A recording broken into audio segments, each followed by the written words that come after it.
বুধবার গভীর রাতে চলল গুলি, মৃত্যু হল এক যুবকের, আহত হয়েছে আরও একজন।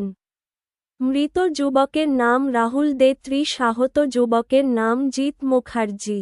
গুলি চালানোর ঘটনায় পাটুলি থানার পুলিশ 4 জনকে গ্রেফতার করেছে। তাদেরকে আলিপুর কোর্টে তোলা হলে 6 এপ্রিল পর্যন্ত পুলিশ হেফাজতের নির্দেশ দেয় আদালত।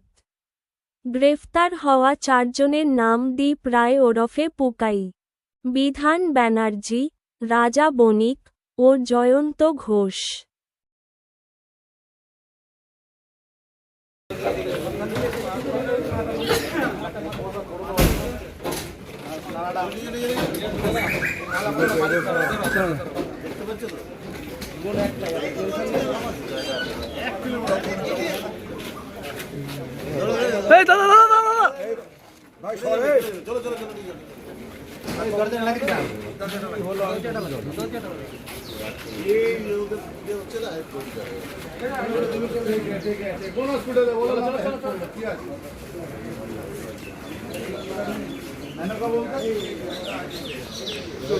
চোখে